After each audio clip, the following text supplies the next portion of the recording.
Bismillahirrahmanirrahim. Assalamualaikum warahmatullahi wabarakatuh.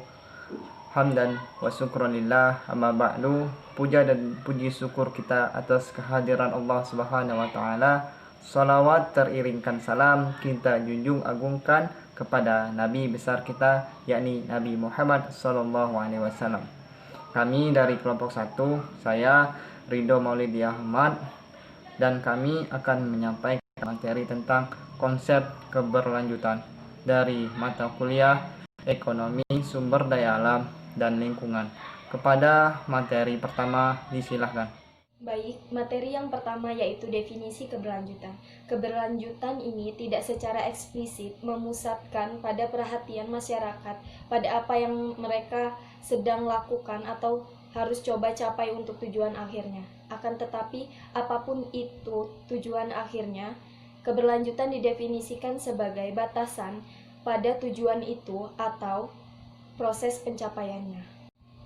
Dalam kasus di mana keberlanjutan dilihat sebagai kendala, juga berguna untuk membedakan antara sejumlah jenis kendala yang berbeda. Berkelanjutan sebagai hasil masyarakat yang memungkinkan generasi mendatang setidaknya tetap memiliki kekayaan alam yang sama pada saat generasi sekarang. Konsep berkelanjutan. Ada 6 konsep berkelanjutan. Yang pertama, keadaan berkelanjutan, di mana keadaan utilitas atau konsumsi tidak menurun seiring waktu. Yang kedua, negara berkelanjutan adalah keadaan di mana sumber daya dikelola untuk menjaga peluang produksi di masa depan. Yang ketiga, kondisi berkelanjutan adalah kondisi di mana persediaan modal alam tidak menurun seiring waktu. Keempat, keadaan berkelanjutan adalah keadaan di mana sumber daya dikelola untuk mempertahankan hasil berkelanjutan dari layanan sumber daya. Kelima, negara berkelanjutan adalah salah satu yang memenuhi minimum kondisi stabilitas dan ketahanan ekosistem melalui waktu. Keenam, pembangunan berkelanjutan sebagai pembangunan kapasitas dan konsensus istilah. Selanjutnya, prinsip keberlanjutan yang diambil dari Robinson dan kawan-kawan 1990 dalam misal 2000 sebagai berikut. 1. Lingkungan atau ekologi. Yang pertama, melindungi sistem penunjang kehidupan. Yang kedua, melindungi dan meningkatkan keanekaragaman biotik. Yang ketiga, memelihara dan meningkatkan integritas ekosistem, serta mengembangkan dan menetapkan ukuran-ukuran rehabilitasi untuk ekosistem yang sangat rusak. Selanjutnya, prinsip sosiopolitik. 1.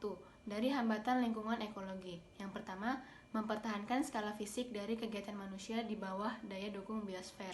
Yang kedua, mengenali biaya lingkungan dari kegiatan manusia, mengembangkan metode untuk meminimalkan pemakaian energi dan material per unit kegiatan ekonomi, menurunkan emisi beracun, merehabilitasi ekosistem yang rusak. Yang ketiga, adanya kesamaan sosiopolitik dan ekonomi dalam transisi menuju masyarakat yang lebih berkelanjutan.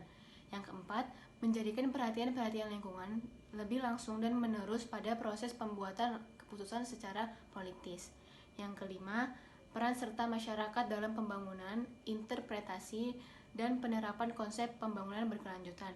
Yang keenam, kegiatan politik lebih langsung pada pengalaman lingkungan secara aktual melalui alokasi kekuatan politik yang secara lingkungan bermakna keadilan.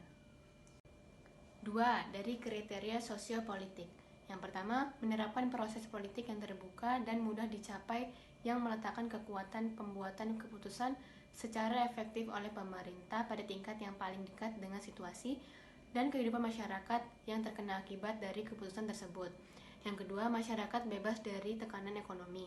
Yang ketiga, masyarakat dapat berpartisipasi secara kreatif dan langsung dalam sistem politik dan ekonomi. Yang keempat, tingkat minimal dari pemerataan atau equality dan keadilan sosial, termasuk pemerataan untuk merealisasikan potensi penuh sebagai manusia, sumber daya untuk sistem legal yang terbuka, bebas dari represi politik, akses ke pendidikan dengan kualitas tinggi, akses yang efektif untuk mendapat informasi, dan kebebasan beragama, berbicara, dan bertindak. Terima kasih. Prinsip pembangunan berkelanjutan. Yang pertama, equality. Tujuan utama pembangunan berkelanjutan adalah pemerataan.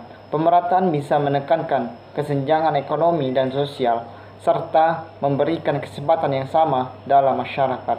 Yang kedua, engagement, yaitu bentuk pembangunan yang dilakukan melalui meningkatkan dan mengoptimalisasikan peran masyarakat dalam proses pembangunan lingkungan.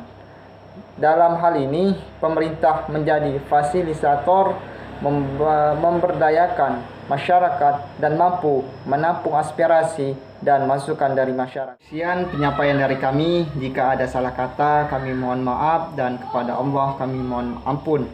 Wabillahi taufiq wal hidayah. Wassalamualaikum warahmatullahi wabarakatuh.